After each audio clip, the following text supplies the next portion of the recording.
Hello, my name is Mr. Asprey, and this is EDEXCEL A-Level Maths. This is June 2023, paper 3, Stats and Mechanics. Let's get into it. So, stats first, and we've got a Venn diagram where P and Q are probabilities, and it shows the three events A, B, and C, and their associated probabilities. Find, and then it says find the probability of A for 1 mark. Well, the probability of A is everything inside the circle of A. So all of these, so we can write the probability of A is equal to 0.13 plus 0.25, which gives a total of 0.38. 1 mark to start us off. Thank you very much.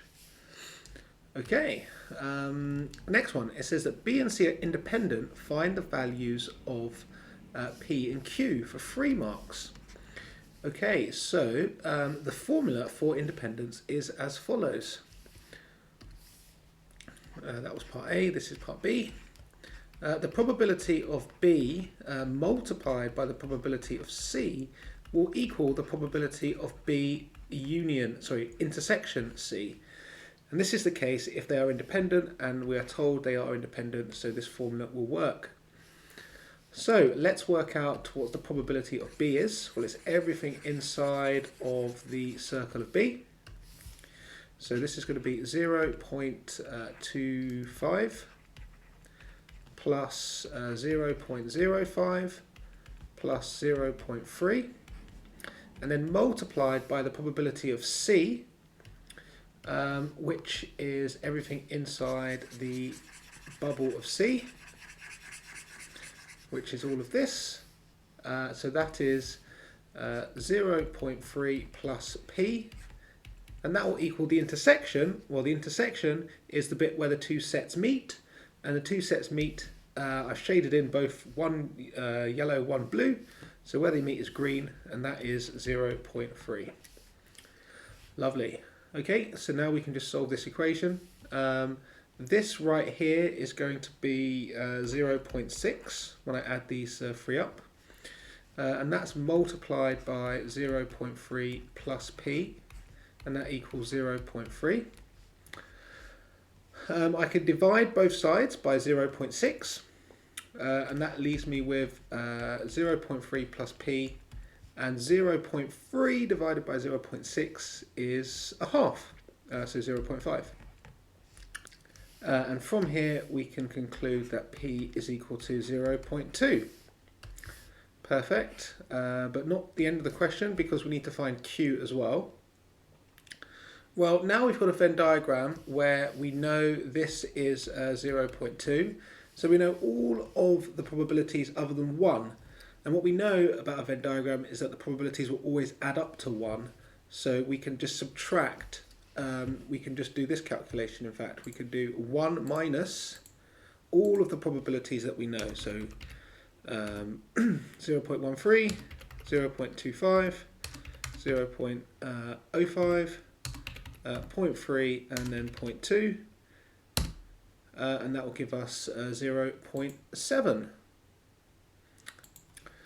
Okay, so I've just written that down. I've written down the working that I put into the calculator, and then the final answer there.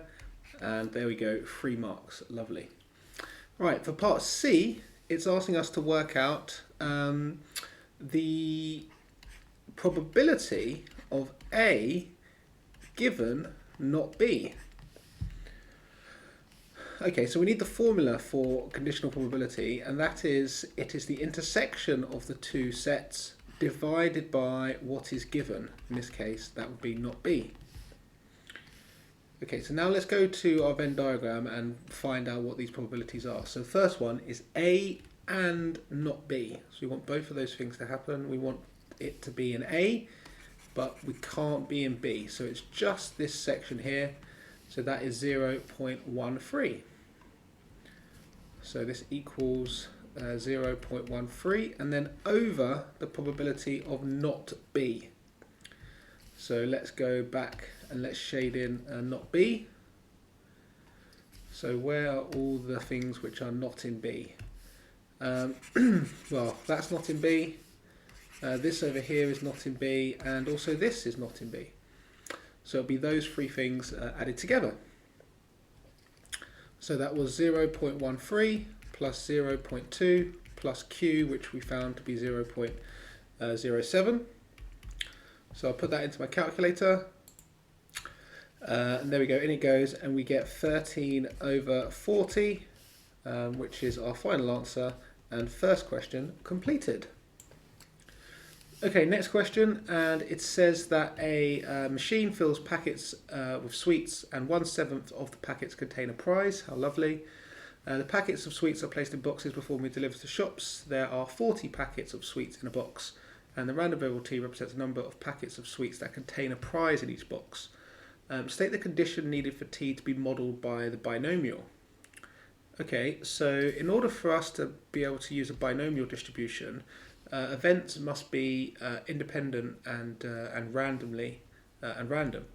So in this case, the event success is that a prize is in a packet. So we could say that prizes must be packed randomly and independently. Okay, perfect. Right, part B, part I, says we're going to use this binomial distribution and is asked to find how a box that contains exactly 6 packets. So that means we need to use the binomial PD. So we're going to go into distribution, binomial PD, so we're looking for an exact number of successes, with which this case is 6, and there's 40 events happening, and the probability of success is 1/7. So that gives us that the probability that t is equal to 6 is equal to 0.1727.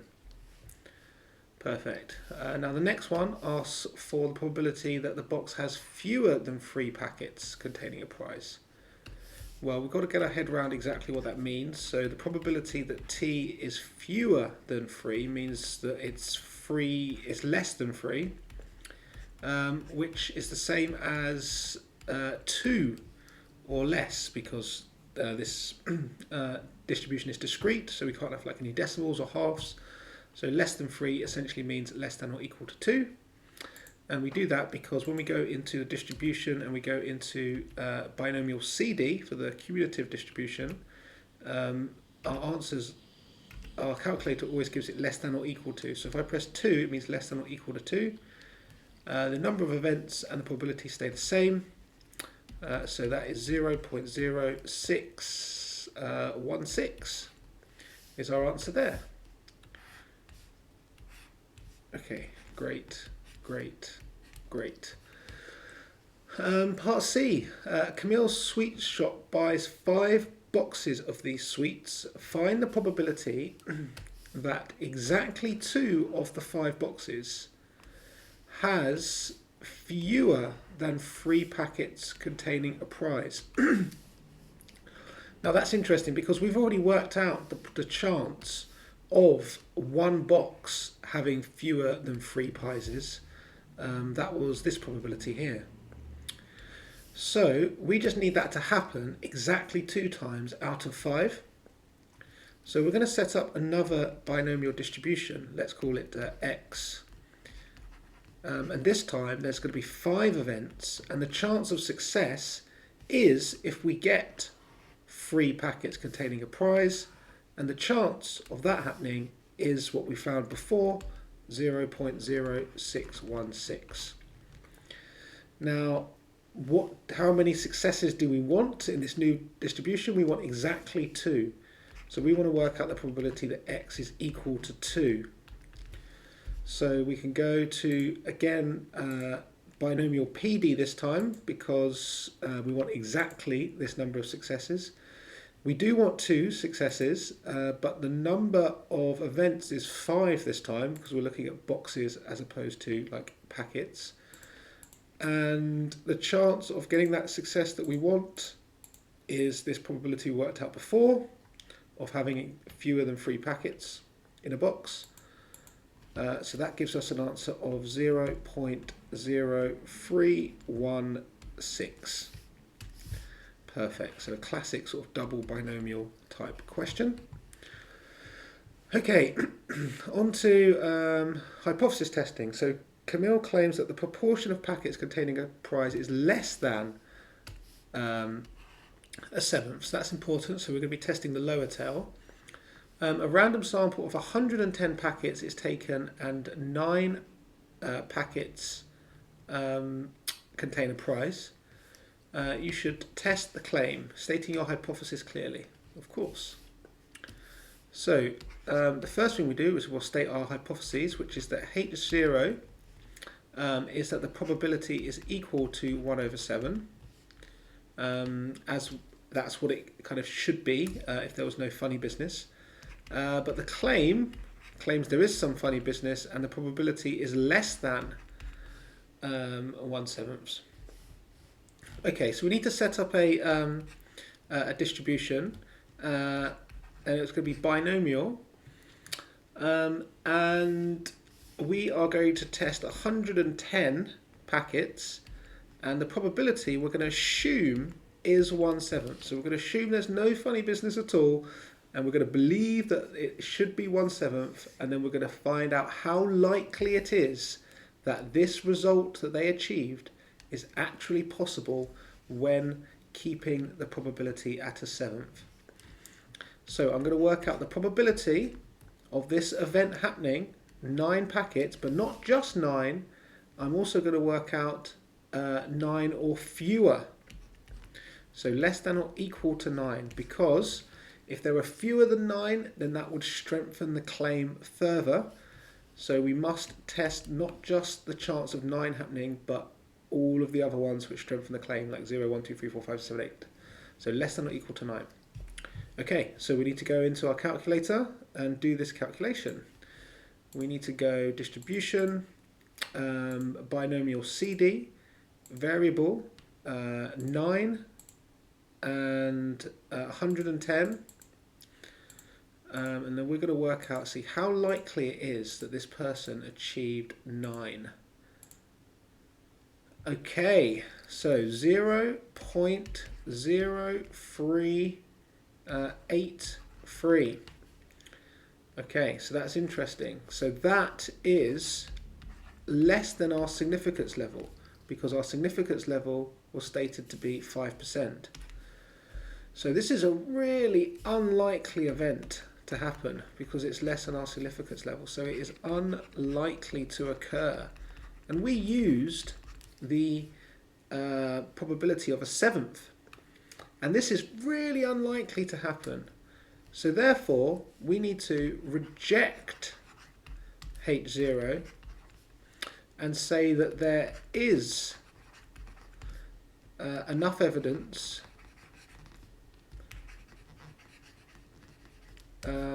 to suggest, or to support, actually, is an easier way to say it, to support Camille's claim.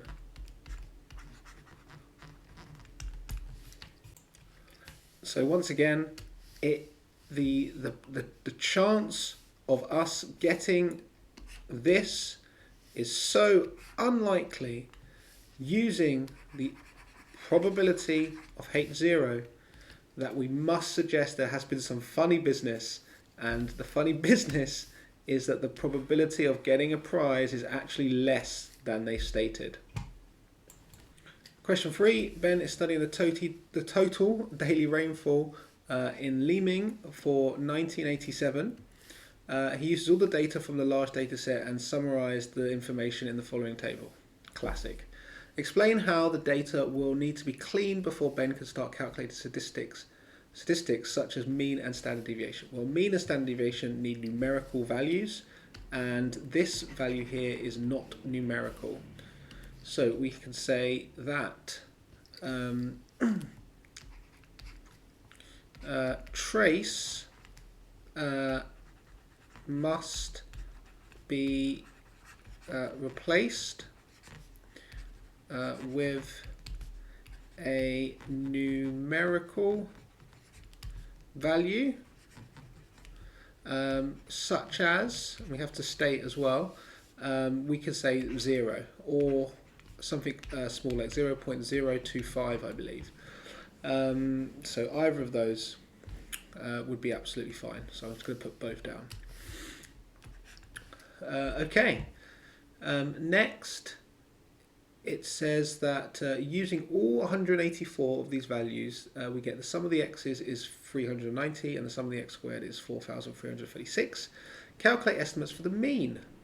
Okay, no problem.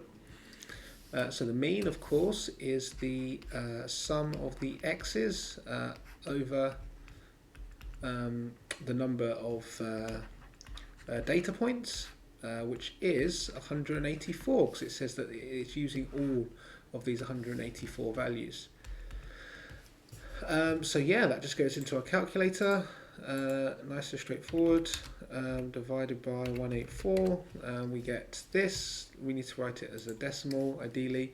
So 2.11. Let's go 2.12. That's enough accuracy. Perfect. And then we also need to work out the standard deviation. Okay, fine. So the standard deviation is another formula which is given, and it is equal to the square root of the sum of the x squareds over n minus the sum of the x's over n all squared. Okay, so in this instance that is 4336 over 184 minus, and this bit here, the sum of the x over n, is just the mean, so we can just use the previous answer and then square it. Okay, so on my calculator we could do 4336 over 184 and then minus the previous answer, which was the mean squared, and we get 4.37. Okay, perfect. Just checking as well, do we need to have any units?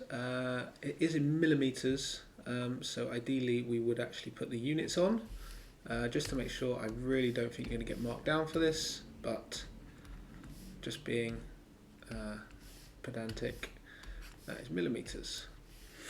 Okay, so next it says Ben suggests that the statistic calculated in part BI to estimate the annual mean total daily rainfall. Using your knowledge of the large data set, okay, give a reason why this data would, why these data would not be suitable. Well, the reason why, you can't use it to estimate the whole year, because as we know, the data is only for 6 months. So we can say the data is for 6 months and not the whole year, so would not be suitable for an annual mean. Perfect. Sorry about my bad handwriting. Okay, next, state giving a reason how you would expect the estimate to differ from the actual mean. Okay, so our estimate is for the months in which the large data set is for, and those are the summer months.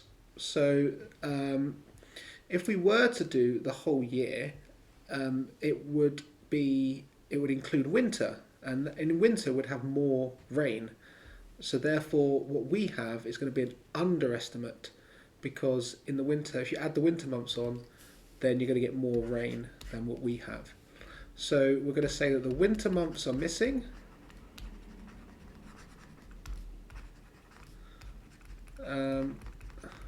where we would expect more rain. Therefore, our estimate, our mean would be an underestimate.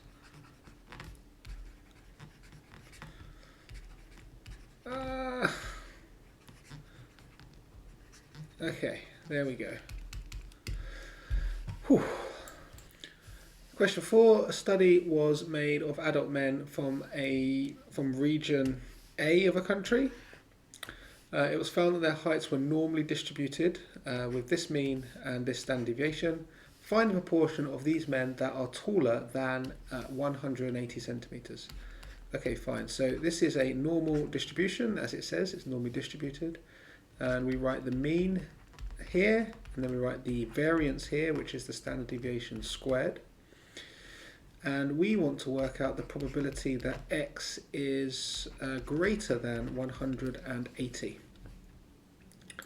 So we go to our calculator, we go to distribution, we want normal CD, we want bigger than 180, so 180 is our lowest, and then we just put a large number in here, and then our standard deviation is 6.8 and our mean is 175.4, and there's our probability, so 0.249, and that works as a proportion as well as a probability.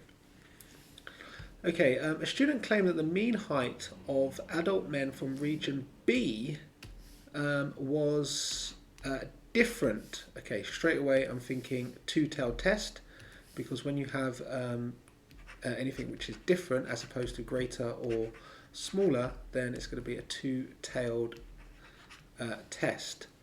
And as soon as I know it's a two-tailed test, I'm going to go over here and I'm going to write 5% divided by 2. So 2.5% in each tail. Because I always, well, I don't always, but I forget that a lot. And I don't want to lose any marks. So it's a two-tailed test. You split the significance level in half.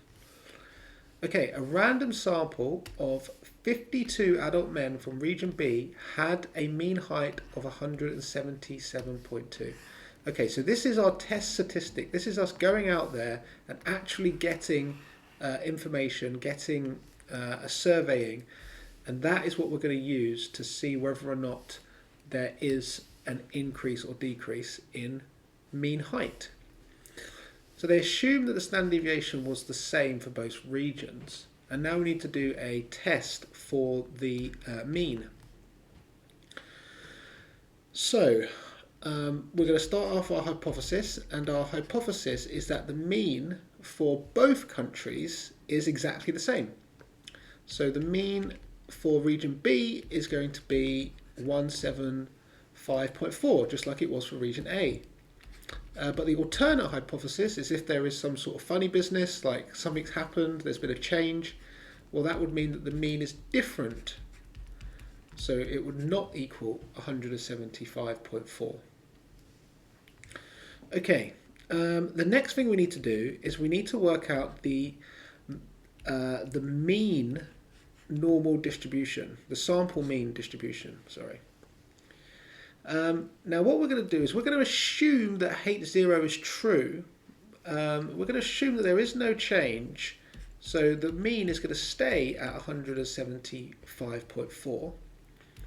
And the standard deviation is 6.8, so to find the variance we square it. But when we do the sample mean, we must divide the variance by the sample size, 52, like so. And that means that the new standard deviation is the square root of the variance.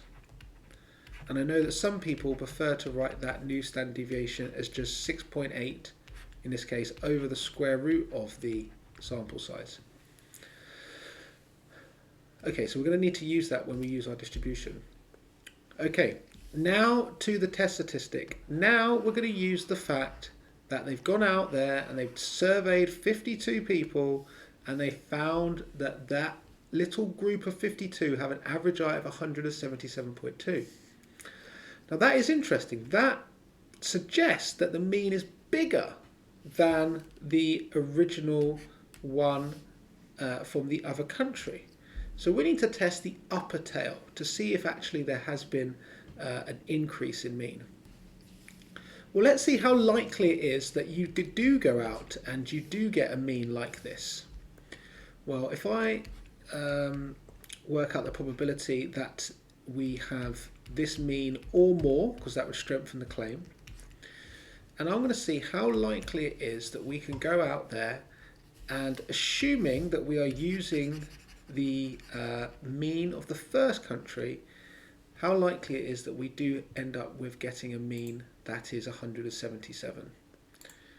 Because if it is really likely, if it's a likely event, then there's no reason to suggest the mean has changed. If it's a really unlikely event, then there must be some sort of funny business going on and the mean probably has changed. So lower is 177.2, upper again we're going to keep really high, and the standard deviation now is 6.8 divided by the square root of the sample size. Okay, so just using this standard deviation right here. So something extra you have to do when you're doing the hypothesis testing for the mean. The mean is 175.4 because we want to keep H0 assumed. And we get this probability, which is in fact likely because this probability is bigger than our significance level of 2.5%, which we halved. So because this is a likely event, then we're not going to throw our toys out the pram and start saying that, yeah, the mean has changed. No, because the sample that you did had a likely outcome when we were using the old mean. So there's no reason to suggest that the mean has changed. So we are going to say, do not reject H0. And we're going to say there is not enough evidence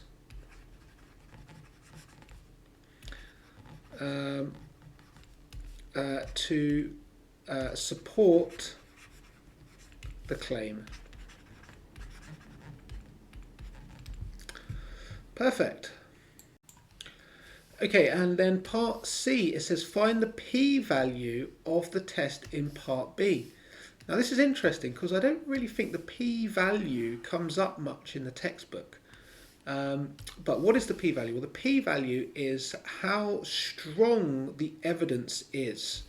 So you can see here, in fact, that this was a close call, right? That was a really close call. So in fact, the evidence is not particularly strong. And how can we judge that? Well, we can compare it to the significance level. But this is careful. We have to be careful because it's a two-tailed test. So we halve the significance level. So we need to double this probability value in order to get what the p-value is. So we can then compare it to the significance level. So for part C, the p-value is equal to 2 times. So you can think of it as 1 for each tail of the test that we did. So if I take that and I multiply that by 2, I can do that on my calculator because it should be stored, so I can just do answer times 2, and we get 0.0562. So that is our p-value, and it gives us an indication of how close a call the actual conclusion was. Perfect. Question number 5, and this one looks tricky. This one is really difficult.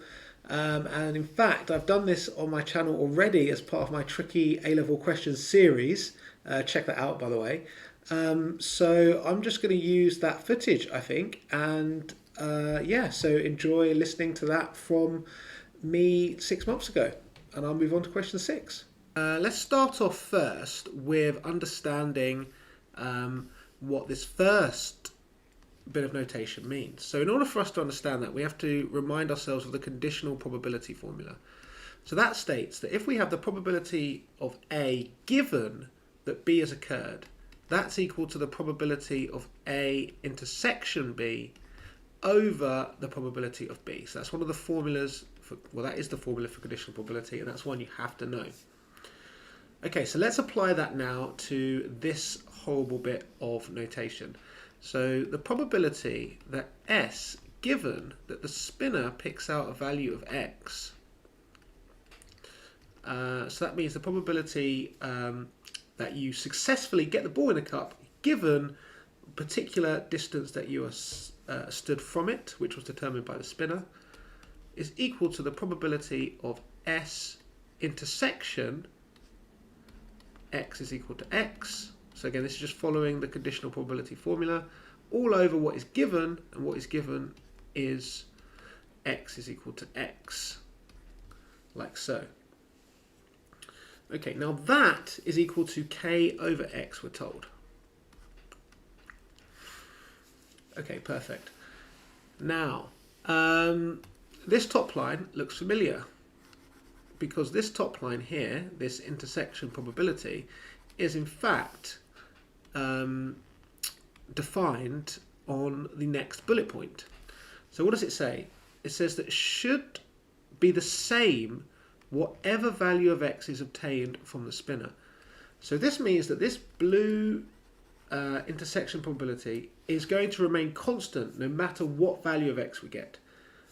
Okay, so let's make that the subject and see what we're left over with once we've made that the subject of this equation. So we have this. This is the blue bit, and we're going to move this denominator up to the other side. So that gives me K multiplied by the probability of X is equal to X. And that's all over little x. Okay. So what that means is, because this, we're told this blue part is going to stay constant. Okay, this is not going to change no matter what value of X we choose. Then whatever X we substitute in, they should all equal the same thing, because the blue bit is going to stay exactly the same. So let's see what happens when we choose X is equal to 20. Well, what do we get on this right hand side here when X is 20? We get K, and the probability that X is equal to 20 is A. So we have A on top, and that's all over X itself, which is 20. Okay, what happens when X is equal to 50? What happens to the right hand side of this equation here? Well, we get K, the probability that X equals X is B, and that's all over 50 this time. And then when X equals 80, we're going to get KC over 80. And when X equals 100, we're going to get KD over 100. Okay, so whatever value of X we substitute into this equation, this left-hand side is going to be exactly the same, and the right-hand side is going to be either this one, this one, this one, or this one, depending on which value of X we sub in. What does that mean? Well, that means that all of these must be the same, because they all equal exactly the same thing, which is the blue thing.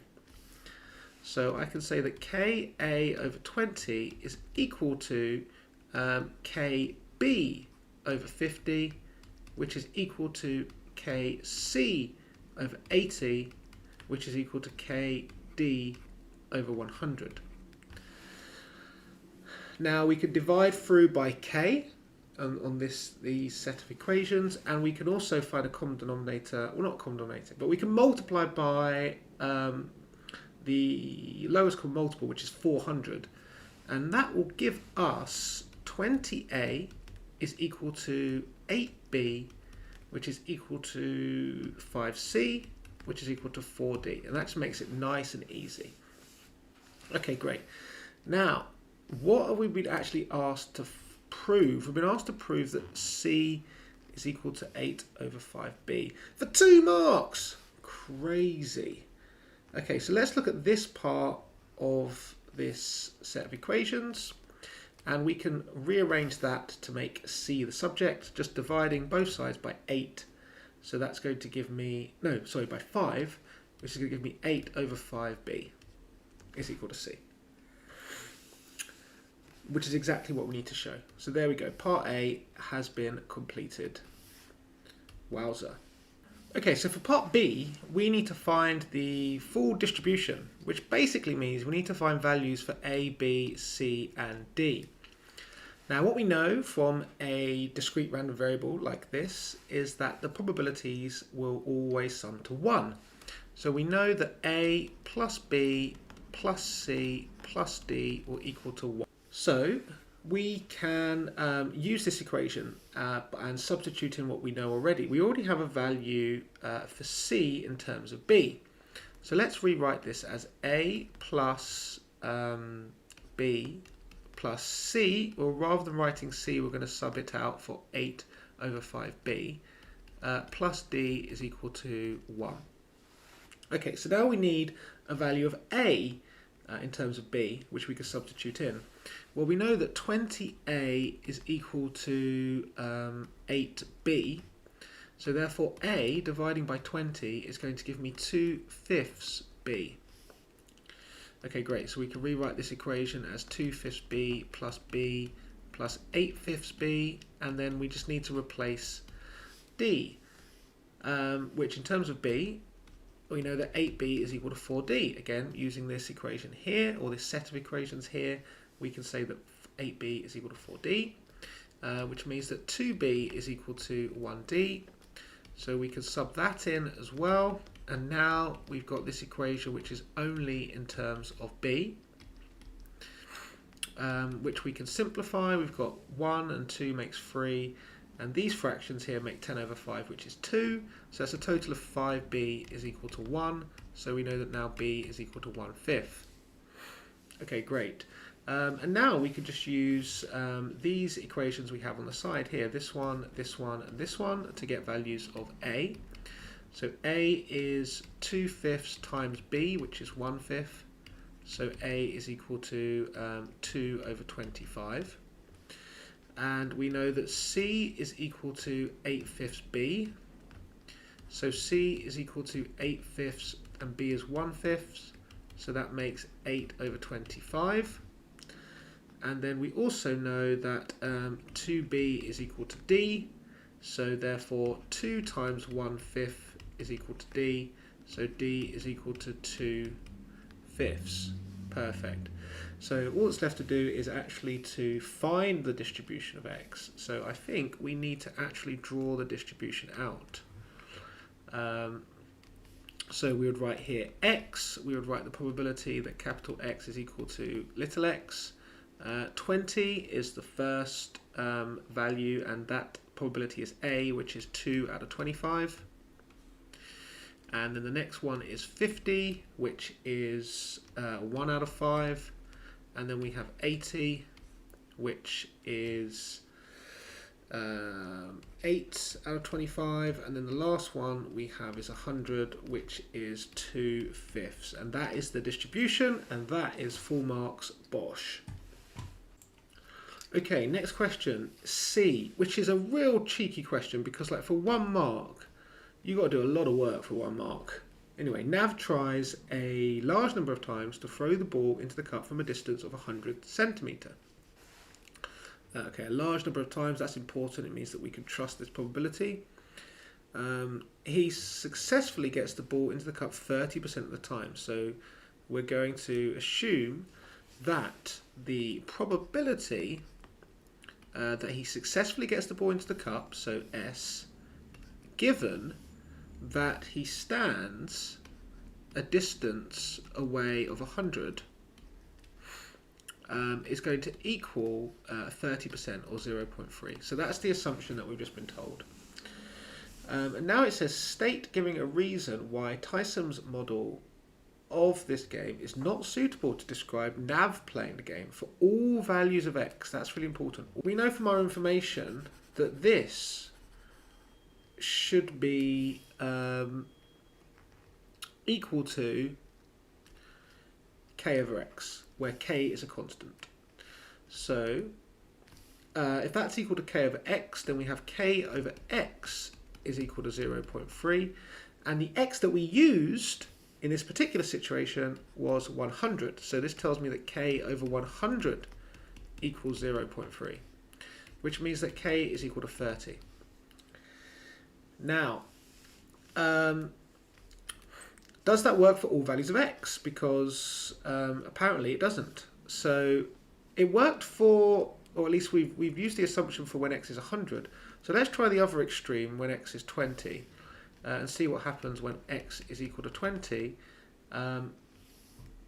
using the k value, which we're told is definitely constant. So it shouldn't change. Okay, so when x is 20, we have that the probability that s, given that x is 20, is equal to, again, same thing, it should be k over x, which is 30, we know k is, over the x value this time around is 20, and that's equal to 1.5. And that is not possible because we can't have a probability greater than 1. So not possible for x equals 20 as shown. Okay, question number 6, and it says that we have a medical researcher is studying the number of hours T a patient stays in a hospital for a particular operation. The histogram on the page opposite summarizes the results for a random sample of 90 patients. Use the histogram to estimate the probability that T is between 10 and 30. Okay, so we need to go and look at the histogram. Perfect. Right, so I know that the total frequency is equal to 90. So let's just see what the areas add up to and then go from there. Along the bottom here is 4 and up here is 2.5. So 4 times 2.5 is 10. Along here is 1, 2, 3. 3 times 3 is 9. And then along here is 1, 2, 3, 4, 5. And 5 times 4.2 is 21. And then going along here, 1, 2, 3, 4. They don't make this easy, do they? 4 times 4 is 16. And then 1, 2, 3, 4. 4 times 3.5 is 14. And then all of this is 20 times by 1 is 20. Okay, lovely. So let's see what this adds up to, because we might need to do some proportionality here. But I'm hoping that this all just adds up to 90 and it is literally the area is equal to the frequency, because that will make our lives much easier. So adding them all up and we get 90. Perfect. So the area is just exactly the same as the frequency. So the question asks for 10 to 30. Okay, so splitting up this big block, slap bang in the middle, so that's clearly going to be 10 and 10. Splitting up this one is less obvious, but that is 2/5 on this side and 3/5 on that side. So I need to do 3/5 of 21. Which is 12.6, so 12.6 goes there, and then I need to do 2/5 for the other side, which is the side that's actually important, and that is 8.4, so 8.4 goes in there. Okay, so from 10 all the way to 30 would include you, and you. So we would do 8.4 plus 16 plus 14 plus 10, and we would get 48.4. But the question asks for the probability of 10 to 30. So this is equal to, well, 48.4 over the total amount, which we know is 90. So that will give us our probability. So we'll divide that through by 90. And we will get 0.5378 as our final answer. Okay, perfect. Okay, so for these 90 patients, the time spent in the hospital following the operation had a mean of 14.9 and a standard deviation of 9.3. So it makes sense that you would model it like this as a normal distribution. Or does it actually? With reference to the histogram, state whether or not Thomas model will be suitable. Well, in order to use a normal distribution, you have to have a symmetry. It has to be symmetrical. You know, it has to be like a bell curve shape. If we look at the histogram, that is not symmetrical. So we're going to say that it is not suitable.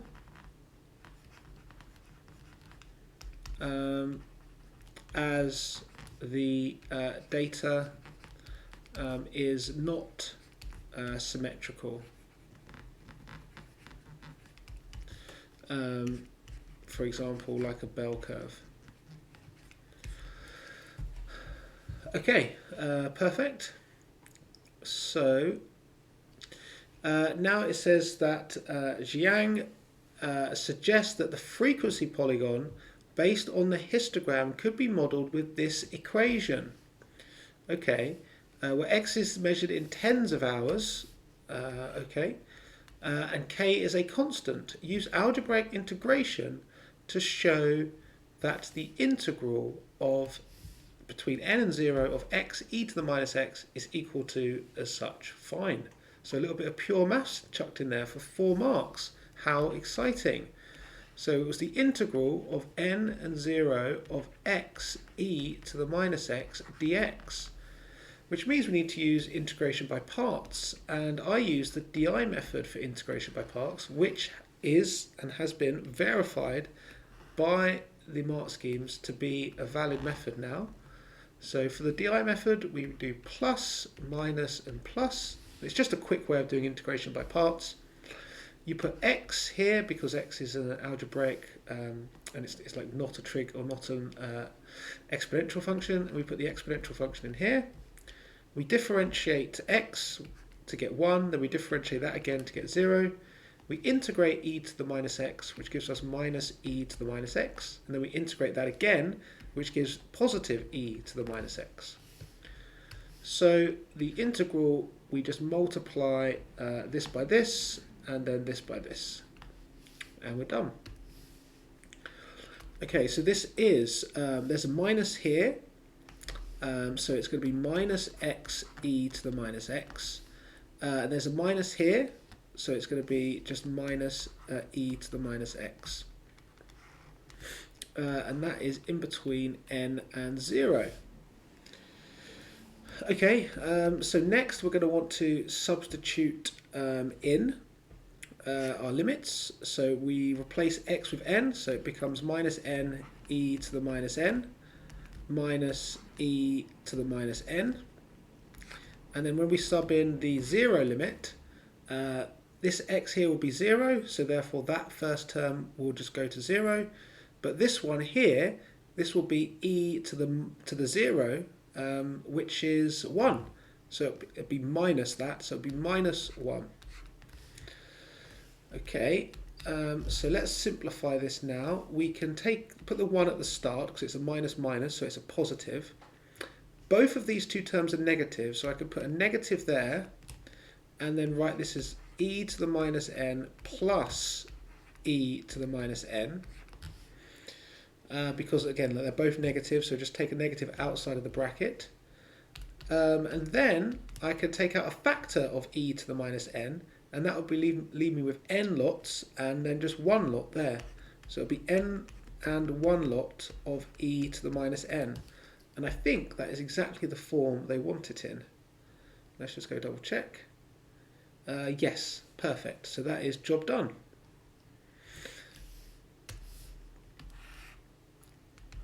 Okay, right, on to part D. Show that for Zhang's model, k is equal to 99 to the nearest integer. Okay, well let's have a look what's going on here.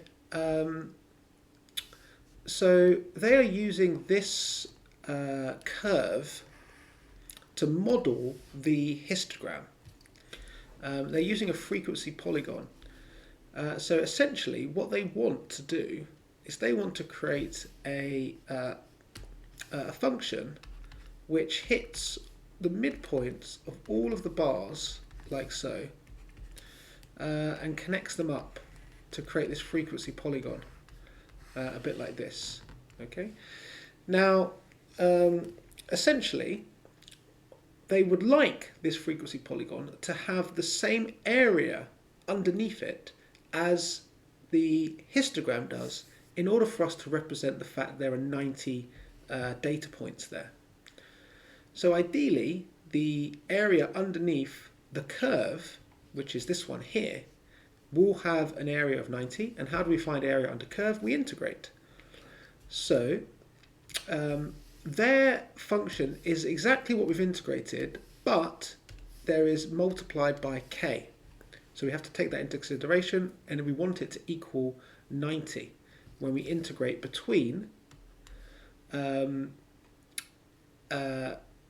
n and 0, because we want to integrate between 4 and 0. Okay. So I want to integrate between 4, I'm not sure I've changed colour. I want to integrate between 4 and 0 the model k x e to the minus x dx, and I really want this to equal 90 because it's the area underneath the curve, and we want that to be the same because we want it to model the histogram. So what I could do is I could take the k out, like so, because it's a constant, and I already know what this integration is, because we've done the same for n to 0. And what did we get when we integrated? We can see it right here. It is 1 minus n, but n in this case is 4. So 4 plus 1, e to the minus, again, n is 4, and that we want that to equal 90. Okay, because just remember, because we integrated this already between n and 0, we got this. So now we're integrating between 4 and 0, so we just swap the n out for a 4. Okay, so inside that bracket, I could do that on my calculator, because that is just 1 minus, open brackets, 4 plus 1, close brackets, multiplied by e to the power of negative 4. So we can say that k multiplied by 0.9084 is equal to 90. And then we can divide through. So we could do 90 divided by that answer. And this gives us 99.07, which is approximately 99 to the nearest integer.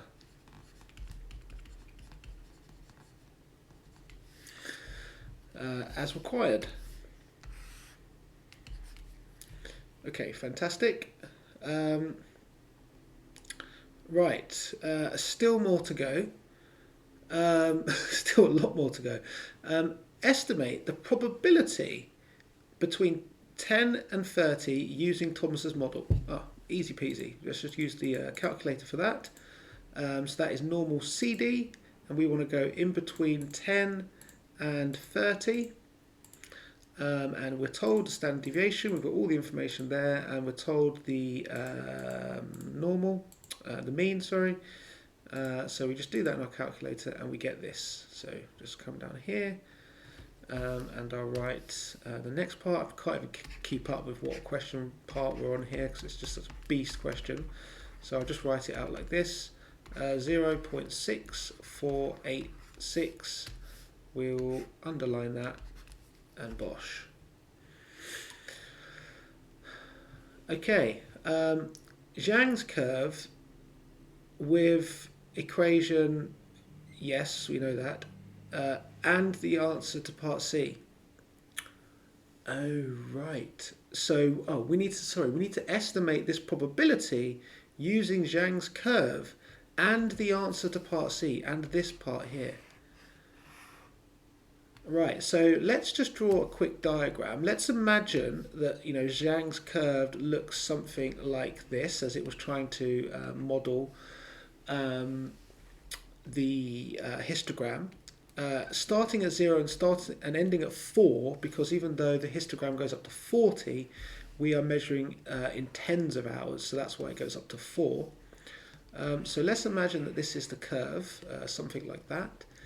And if we want to estimate the probability going between 10 and 30, then we'll need to draw a line here at 1 and a line here at 3, because again it's tens of hours. And we would want to work out the area in here, like so.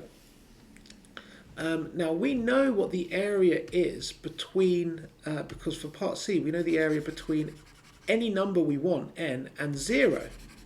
Okay, we could be able to work that out using that integral.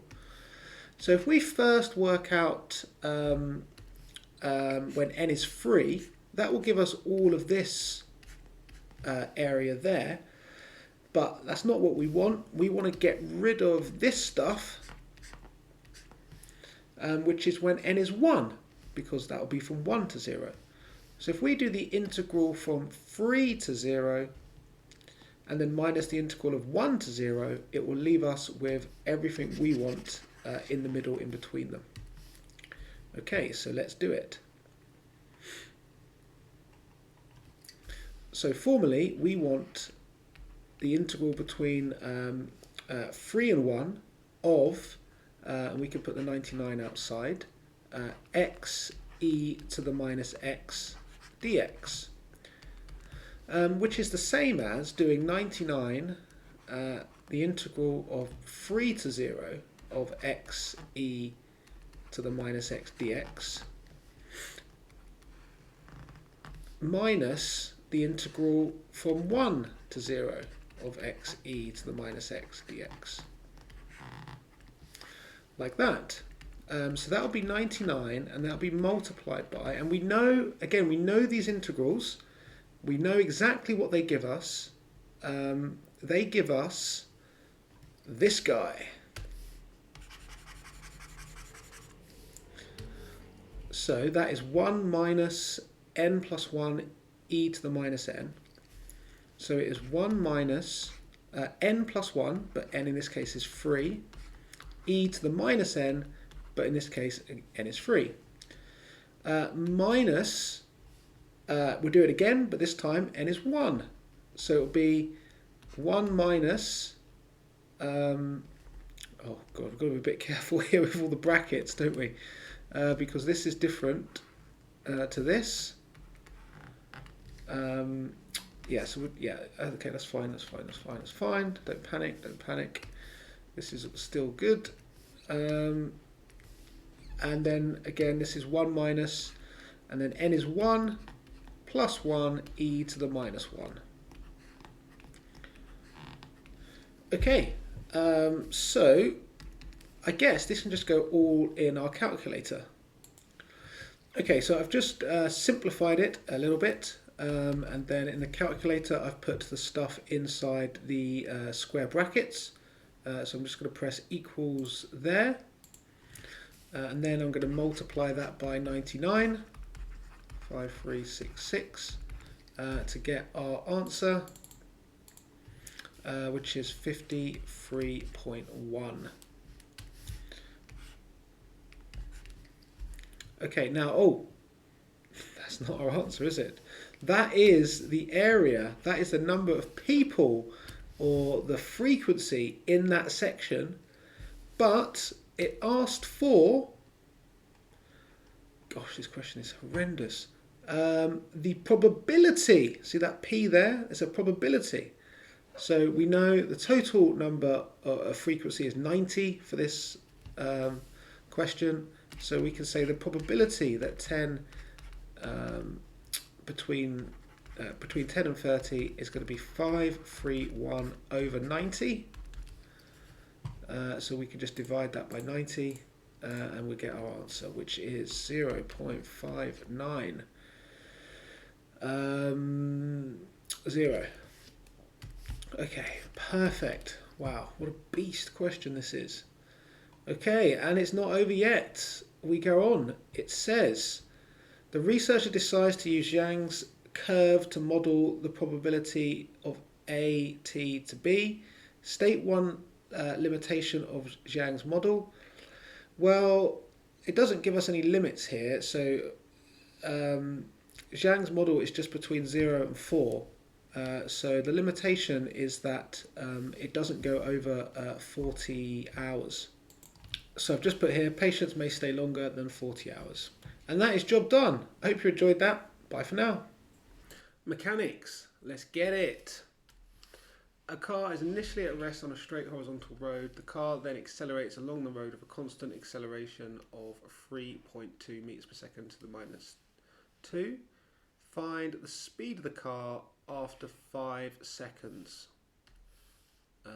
Fine. So SUVAT. The initial car is initially at rest, so 0. We're looking for the final velocity. It takes 5 seconds, and the acceleration is 3.2. So which is the one without S? It's V is equal to U plus AT. So V is equal to U, which is 0, plus 3.2 multiplied by 5, which is equal to 16. Perfect. Okay, so that was part A. Now on to part B. The distance travelled by the car in the first 5 seconds. Okay, well, it's exactly the same SUVAT. This time I just need to find S. So S is equal to UT plus a half AT squared. We could use any of them really because we have all the information now. So S is equal to UT is 0 because U is 0. So it's a half of 3.2 times by 5 squared. Perfect, so I will use my calculator for that. So 0.5 multiplied by 3.2 multiplied by 5 squared gives you 40. And that is in meters. That is a lovely opener. Thank you very much, EDEXCEL. Okay, question 2, and we have a particle of mass 5 kilograms.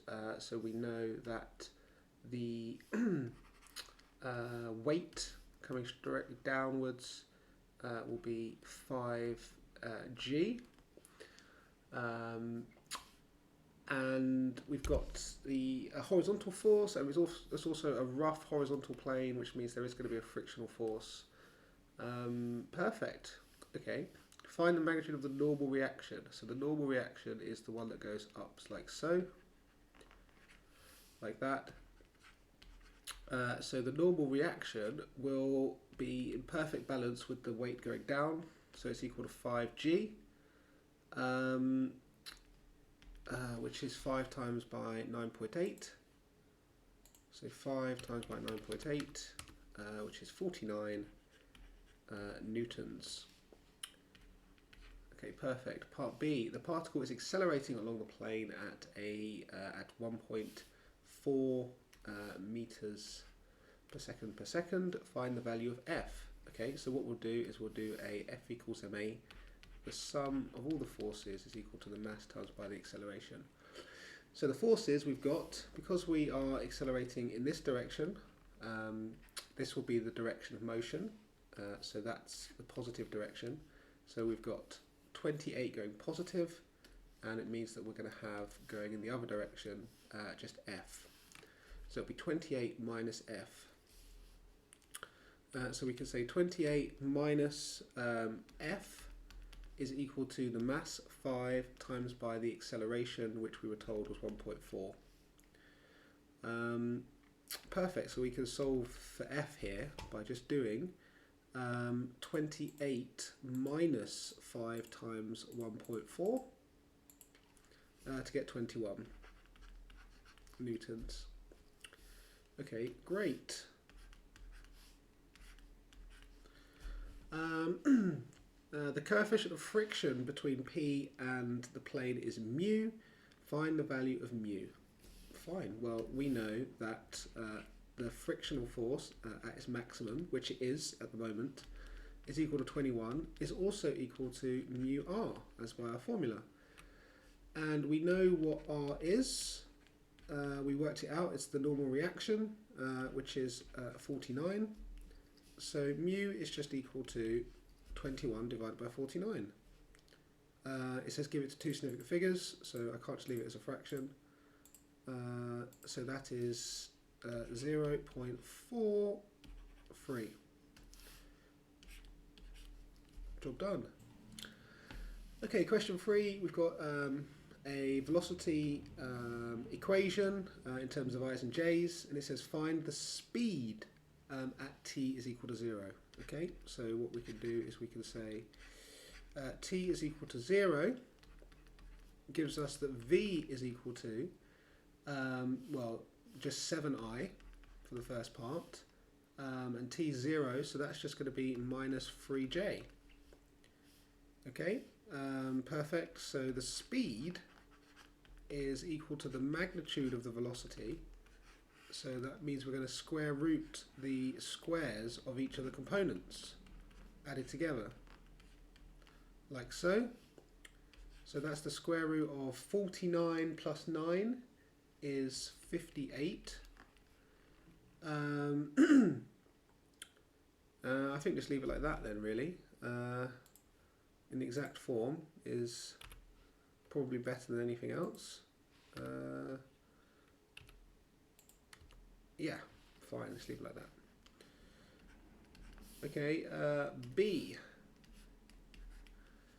Find the value of t when P is moving parallel to I plus j. Okay. So let's just think about what that means. I plus j is 1 to the right and 1 up, which means that it's moving in this direction at a 45-degree angle to the northeast. So that happens when the velocity components are equal. So vi equals vj. That you're going to get that situation, whether it's 3-3 or 4-4, you're always going to be going in that direction if the velocity components of each one are equal. So what that means we should need to do is we need to set the I components equal to the j components, like so. We could then bring it all over to one side to get t squared plus 3t minus 10 equals 0. And then we can factorize that to get t plus 5, t minus 2 equals 0. So t is equal to minus 5 or t is equal to 2. It says find the value of t, so that does give me, it means there's only one answer, and of course this one needs to be rejected because it's negative and t needs to be greater than 0. Okay, part C, it says find the acceleration of p at time t. Okay, well if we look at this, the velocity, we know the acceleration is the derivative of the velocity. So I just need to differentiate this.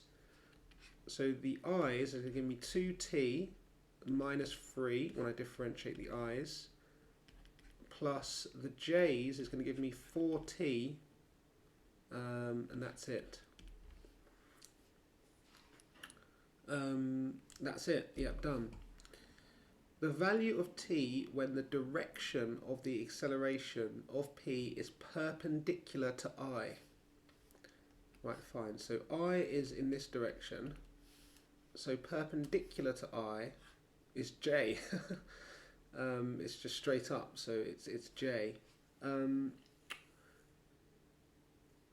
So what that means is if you're going straight up, or it could be straight down, but what it means is it means that the I component is 0. So the acceleration I component needs to be 0 in order for us to be just going accelerating up or down, so not across to the side at all. So we just need the acceleration, the I component of the acceleration to equal 0. So for part D we need AI equals 0, and we know that the acceleration of I is 2t minus 3, as we just worked out previously. So this solves to be 3 over 2. That's it. Job done. Okay, question 4. In this question, I and J, yeah, blah, blah, blah, blah. A particle is moving on smooth horizon, blah, blah, blah. The particle has constant acceleration of this. Okay, so constant acceleration. That means we can use our Suvat formulas. At t equals 0, P passes through the point A. At t equals 5, P passes through the point B. The velocity of P as it is going through A is this. Okay, so that's the initial velocity, isn't it? Because that's t equals 0. So that's the initial velocity. Find the speed of P as it passes through B. Okay, so we just need to set up a Suvat here. So I'm going to write SUVAT. So the acceleration, which was given straight away, was 2.4i plus j. So 2.4i plus j. The initial velocity, we've just said, is minus 16i minus 3j. The speed as it passes through B is what we're looking for. So the final speed, and to go from A to B takes a time of 5 seconds. So we don't need S, which means we're going to be using V is equal to U plus AT again. Nice. So V is what we're trying to find, which is helpful. So we've got minus 16i minus 3j plus T is 5, so times 5 by A is going to give me 12i plus 5j. I think that's right. Let's just double check that. No, that's definitely right. 2.5 times 5 is definitely 12. Yes. Okay, great. So let's collect the components. We've got minus 16 plus 12 is minus 4. And we've got plus 2j. Now it's asking for the speed, not the velocity, and the speed is the magnitude of the velocity. So we have to do the components squared and then added together and then square rooted, which gives us a final answer of square root 20 or 2 root 5.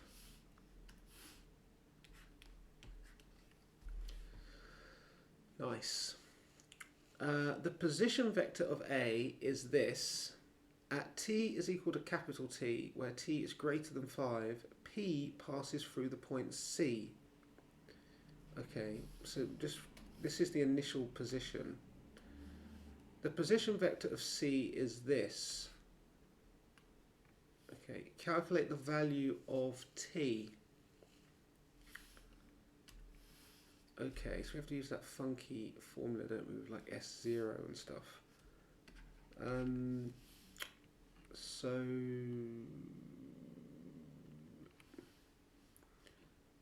Okay, so the distance travelled, or the position which you would find yourself in, the position R, is equal to the initial position plus ut plus a half at squared. Okay, so this is just like an adaptation of s equals ut plus a half at squared, but we're talking about position here. So it's the initial position plus the displacement that you have moved from that initial position will give you your final position. Okay, so the position at which we are currently is equal to this, and that's equal to the initial position which is this, plus u, which we said was this, t, which is actually capital T now, and then it is a half plus a half, a, which we said was this, multiplied by t squared. Right, so that's the formula in full. And now we're going to have to do components, because it does ask us to find t and c separately. So in order for us to find t, we can't use the j component, because the j component contains something we don't know yet. So it's not going to be useful for us to be able to solve using the j's. So we're going to look at the i's separately and solve these ones, and then we can, because we don't have the unknown in that one. So let's just look at the j direction, and this equation now becomes 4 is equal to 44 minus 16t, because you have to times that one by t, plus a half of 2.4 is 1.2 t squared. Fine. Okay, so let's set that equal to 0 to get 1.2 t squared minus 16t plus 40. Okay, now there's no marks for solving quadratics by factorising, so, and it doesn't say that we have to use like algebra skills here, so all good to just put this into my calculator and hopefully we get a nice number. Oh, beautiful. Okay, there's two answers here, but it does say that capital T is bigger than 5. Yes, it does. It says it right there. So therefore, it can't be the 3.33. It must be the it must be the 10. Lovely. So we say T is equal to 10 from that bit of information, and that solves part B. Now on to part C. We just use the same equation, but we now look at the J's. So looking at the J's, the yellow ones, we get C is equal to minus 10 minus 3 capital T, which is 10, so 30, plus a half of 1J times T squared, so that's a half of 10 squared, so that's a half of 100, which is 50. Great. So C is equal to minus 40 plus 50. So C is also equal to 10. Nice. Bosh. Okay, question number 5, and we've got a projectile, and it says that the it's projected with a speed of 28, as shown in the diagram. It passes through point A after t seconds. Point A is 40 meters horizontally and 20 vertically, like it shows in the diagram. Bloody, bloody, bloody, bloody, blah. It says show that t is equal to this. Okay, so this is the point we need to inspect, because at this particular point we know that the time is t. So with all projectile questions, this is what I do. I write horizontal and I write vertical, like so. I then write S-U-V-A-T and I write S-U-V-A-T. Now there's some things that we know straight away. Horizontal, there is no acceleration. Vertical, the acceleration is negative 9.8 downwards. This is bearing in mind, of course, that we're going to call this and this the positive direction. So right and up are going to be positive as standard. Okay, so the initial horizontal is 28 cos alpha and the initial vertical is 28 sine alpha. This is of course because you could draw a triangle and take the components of the velocity. the one down the bottom is the adjacent one, cos alpha, and the one vertical is the opposite, sine alpha. Okay, so that is all as standard, and I know at this particular point that we're inspecting, this is the point at A, the horizontal displacement is 40 and the vertical displacement is 20. We also know that the time is capital T. Okay, brilliant. So, a bit overkill perhaps, but this is what I do for all of my questions, all my projectile questions. So in fact, I can take that and I can just move this up here, out the way, and now I can start answering my question. Okay, so part A. Right, I can see here that it's got cos alpha, so I know I'm going to be looking at the horizontal. So if we look at the horizontal and we want to use the one which doesn't have V, then we're looking at S equals UT plus a half AT squared. But A is 0, so that means that this part of it is going to be 0. So S is 40, and that's equal to U, which is 28 cos alpha, multiplied by time, which is capital T. Okay, so let's just rearrange this equation, and this is going to give me capital T is equal to 40 over 28 cos alpha, just dividing through by 28 cos alpha, which is going to simplify to 10 over 7. So 10 over 7 cos alpha, and that's exactly what is required. Perfect. Right then. Let's go on to part B. It says show that tan squared minus 4 tan alpha squared minus 4 tan alpha plus 3 equals 0. Okay, well, in order for us to get a tan alpha, then we're going to have to do some sine divided by cos, so to speak. So we're going to need to combine two of these equations, one for the horizontal and one for the vertical. So we've already got an expression for T in terms of cos alpha. So we've got this already, that was given to us in the question. So we're going to be using that, I suspect. So let's find another expression for T using this time the vertical. So we've done the horizontal. Now let's use the vertical. So once again, we've not got a V, so we're going to use S is equal to UT plus a half AT squared. We're going to sub in, so S is 20, U is 28 sine alpha times by T, which is capital T again, because we're still inspecting this particular point at A. And then it's plus a half A, so half of A is minus 4.9 times by T squared.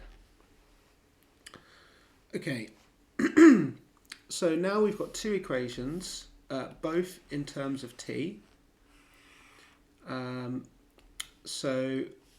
both with also an unknown of alpha. So let's combine them by subbing in the green one into the red one to eliminate the T's. Okay, so we could do that, no problem. So that's going to be 20 is equal to 28 sine alpha times by T, which is 10 over 7 cos alpha, minus 4.9 times by 10 over 7 cos alpha all squared, like so. Okay, fine. Slightly trickier than what I was thinking it was going to be, but I think I've got the answer to this, so bear with me.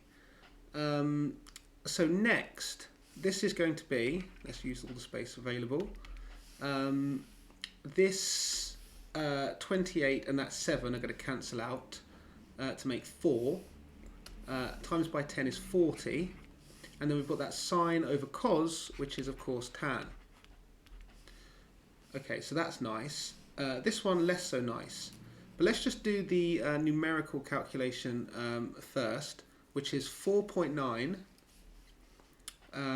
Let's just do that on the side over here.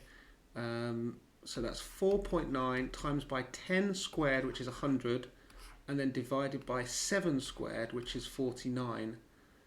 So that's good. That gives us 10, right? Yeah, perfect. That's 10. So we're taking away 10 lots of, and on the bottom we've got cos squared alpha, because this term here is cos alpha, and it's obviously need to be squared as well, and it's on the bottom of the fraction. Now what is that? Well, if you're doing the reciprocal of cos, that's the same as sec. So we can rewrite that as, rather than dividing by cos squared, we can write that as timesing by sec squared alpha, like so. Okay, lovely. Now, what do we know about sec squared and tan squared? Well, of course, we know that sine squared alpha plus cos squared alpha is equal to 1. And if we divide these through by cos squared, like so, then we get the classic identity, which is tan squared alpha plus 1 is equal to sec squared alpha. So we can replace this sec squared with a tan squared plus 1. So this gives us 20 is equal to 40 tan alpha minus 10 lots of tan squared alpha plus 1. Okay, so let's then simplify that. Let's bring this up here. We can divide this all through by 10. So we get 2 is equal to 4 tan alpha minus a tan squared alpha, and then also just a minus a 1, because the negative needs to be applied to both this and this. And then we've divided through by 10 at the same time. Okay, let's bring it all over to the left-hand side. So the tan squared becomes positive, minus 4 tan, that becomes negative, and then we add the 1 over, so we get plus 3 on that side. And bingo, bango, bongo. Cracking question that, love that. Okay, and on to part C, where we need to find the greatest possible height in meters of the ball above the ground. As the ball moves from O to A. Fine. So the greatest possible height will be this position here. Let's call it position B. So we need to change our suvats now, because we're not looking at A anymore. We are looking at B. So what is going on at B? Well, the distance in the vertical is what we're trying to find. The initial velocity is still the same in the vertical. The acceleration is still the same in the vertical. And in fact, when we get to that maximum point, the ball is going to be instantaneously at rest as it gets up, and then it starts dropping. So the velocity at that point is 0. So that's all we need, really, because we could do the one that doesn't have time, and we're going to be able to work out S. But we don't quite yet know the initial speed, because it's still in terms of alpha. So let's sort that out by solving this equation to find alpha. So we can have tan alpha minus 1, tan alpha minus 3 is equal to 0. So tan alpha is equal to 1 or tan alpha is equal to 3. Now, looking at the model, we can see that alpha is not at 45 degrees. So that would be about 45 degrees. And we know that tan alpha of 1 is 45. So it's not that one. that's not the one we're looking at. Instead we're looking at this one, and when we do tan to the -1 of that, we get about 71 point something. Let me just double check that. It was 71.6. Fine. Okay, so that's the one that we're going to use. Of course, or alternatively, what you could do is, if you know tan alpha is 3, then you could say alpha there. Tan is the opposite over the adjacent, which is 3. So therefore, the hypotenuse is 3 squared plus 1 squared square rooted, which is √10. So sine alpha, which is what we need, is 3 over √10. We could do it like that. Okay, so now we know that sine alpha is 3 over √10. Then we can go and do v squared is equal to u squared plus 2as, the one without time. So v is 0, u is this 28 times 3 over √10 squared, and that's plus or minus, because a is 9.8. 2 times 9.8 is 19.6 s. So to solve this equation, we would just need to divide through, we'll just do it on our calculator basically. So I'll do that now, solve that equation. Okay, so just rearrange the equation, solve for s, put it in my calculator, and we've got an answer of 36. So s is equal to 36 meters. Perfect. Okay, and the final part says, given a limitation of the model other than air resistance. So the classic ones are the spin of the ball, and the fact that the ball is a particle, is modelled as a particle. Ball is modelled as particle. So either of those two will be good. Two classics. Perfect. Okay, question 6. We've got a classic ladder type question. And it's a rod, however, it's not actually a ladder. But it has a mass of m. So I'm just going to draw that on like so. And if that mass is m, then let's just get rid of this.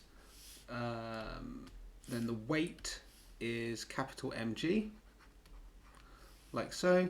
And then we can do straight away components coming off. So this one will be mg cos theta. And then this one coming down, like so, will be mg sine theta, because they're opposite. Well, that one's opposite the angle in there, which is theta. Okay, and we also, it says that the length of the rod is 2a. So I know that from here to here, because the mass is always in the center of the rod, so that's 1a, which means from there to there is also another a. The rod rests in limited equilibrium and it's a horizontal ground. So we've got the normal reaction force coming up like that, and then we're going to have frictional force pushing it inwards like so, keeping it up. Oh, it says state the direction of the frictional force acting at the rod at A. Well, the other force that we have is the wall pushing out on the rod. So there's going to be a force coming out like so. Let's call that N. And you can see here that F must be going to the right in order to balance the normal reaction from B. So for part A, it just says state the direction. So it is right as the frictional force must oppose slash balance the normal force at B. Perfect. I think that pretty much covers it all that I wanted to say, so I'm happy with that.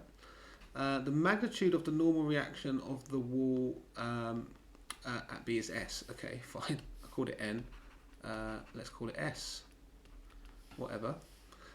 In an initial model, the rod is modelled as being uniform. Fine. Use this initial model to answer parts B, C, and D. Okay, can we just get on with it, please? By taking the moments at A, show that. I mean, it's super easy, really. It's literally telling us what to do. But fine. Moments at A. So let's go along A. Let's go along the rod and see what we bump into. So when we come here, we bump into this first force, and that happens after we've travelled a distance of A. And the perpendicular force to the blue line is the green force coming downwards. So that's mg cos theta, sorry. Okay, now we need to carry on down the line, and we get to this point here, and we've travelled 2A away from the point A. Now I need to zoom in on this in order to work out the force which we're looking at. Let me get rid of this here as well. We know what those distances are now, we don't need those anymore. Okay, so this angle in here is theta, and that's because we have a Z angle with the purple line, the light blue highlighted line, and the floor that creates a Z, so the two angles are both theta. I'm going to need to take components of this force. So I want to do one which is perpendicular to the rod, like so, and also one which is parallel to the rod, like so, which is exactly like I've done with the weight. Now, okay, so this angle, where is the next theta angle? Well, we've got another Z in here, so that angle is also theta. Again, this Z is now between the purple, the red, the purple, and the light blue highlighted line. So that creates another Z, so we've got that angle in there, theta. So the green line is opposite that theta, so therefore this is S sine theta because it's opposite, and the red one is adjacent to that theta, so that is S cos theta, like so. Okay, perfect. Right, now we can go back. Okay, so it's the perpendicular one, which is what we need, and that one is S sine theta, and these two must balance because we have one, the mg is going clockwise, and the S sine is going anti-clockwise, so they must balance out. Okay, fine. So let's now just make S the subject here. We can divide through by A first, in fact, and then making S the subject, we're going to take the mg cos theta on this side, and we're going to divide it through by 2 and by sine theta, like so. And this gives us 1/2, because we've got 2 on the bottom.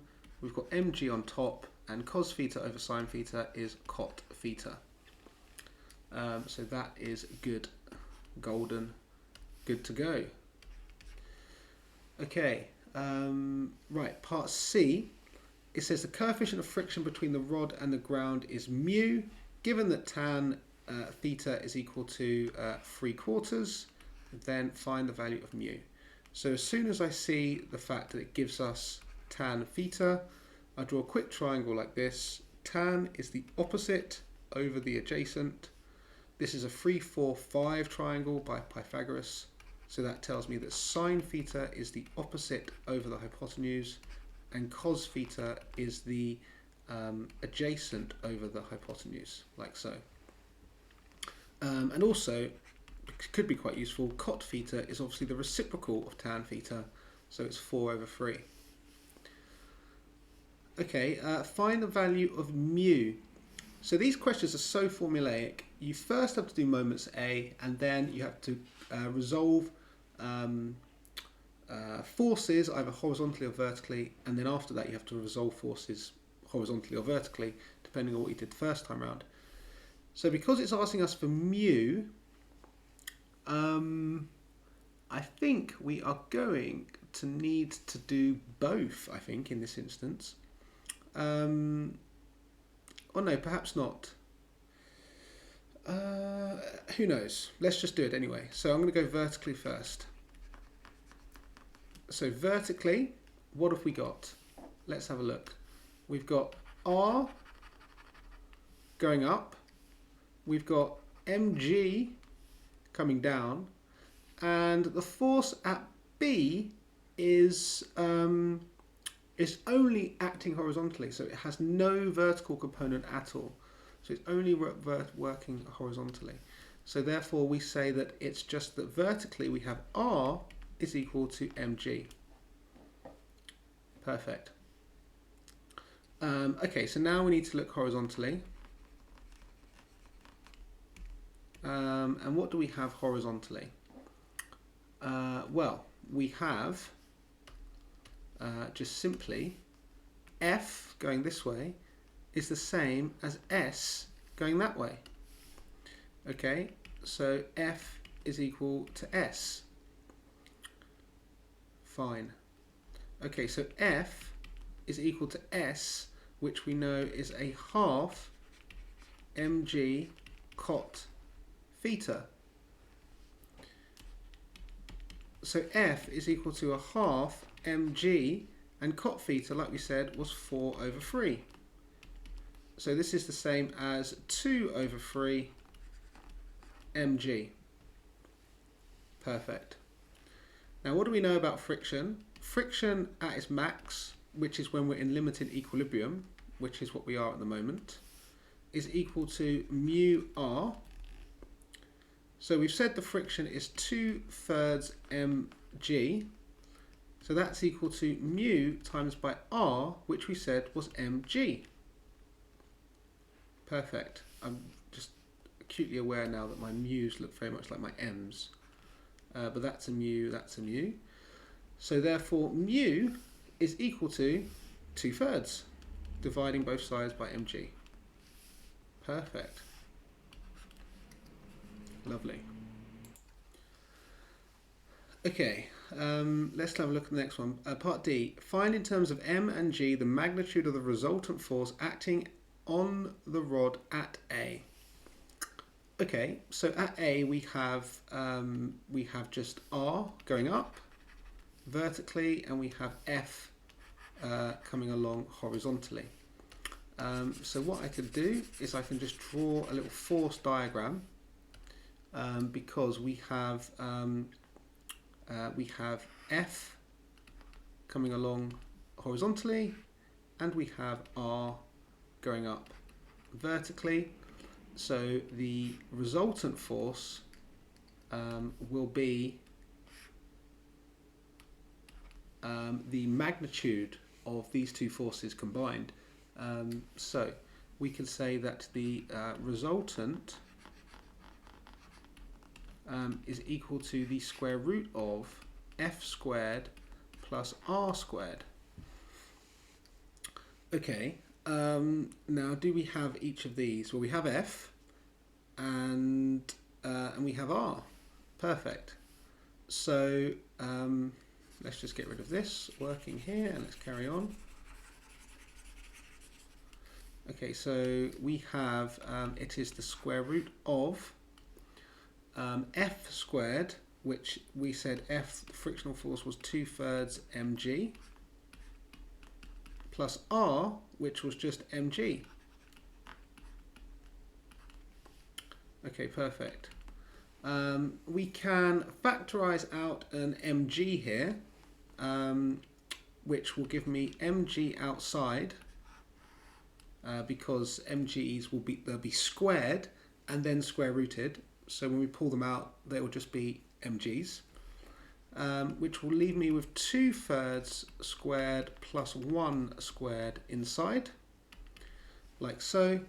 So that's 4/9 plus 9/9, which is 13/9.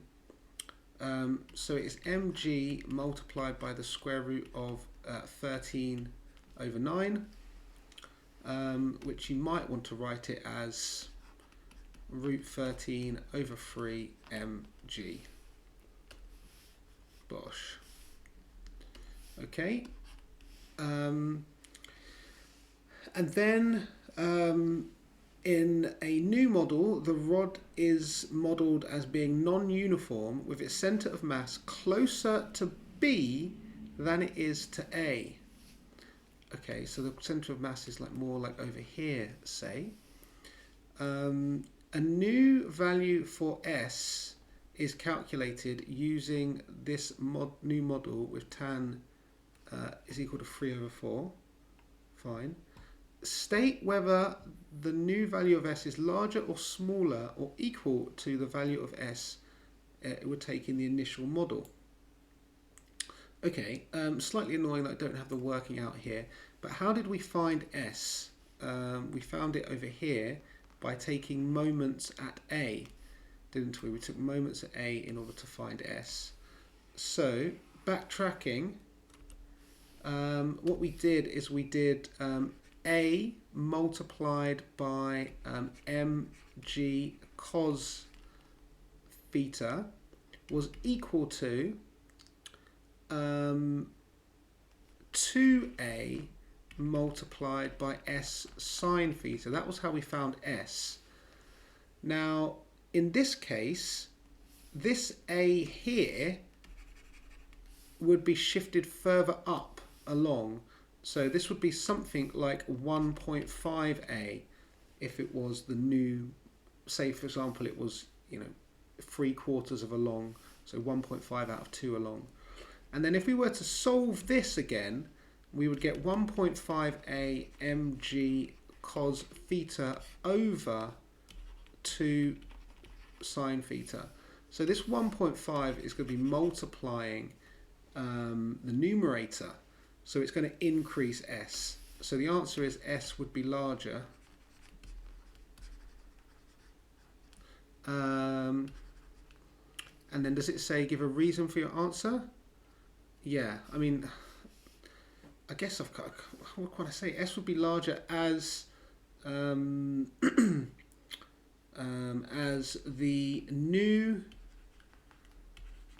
larger distance, from A would increase the moment of the weight from A. Thus, S would need to increase in order to balance. Would need to increase in order to maintain equilibrium. Oh, yes, nice. And that, my friends, is a wrap. Hope you enjoyed that. Check the link in the description for revision sessions, for extra videos, all that jazz. Stay well. Bye for now.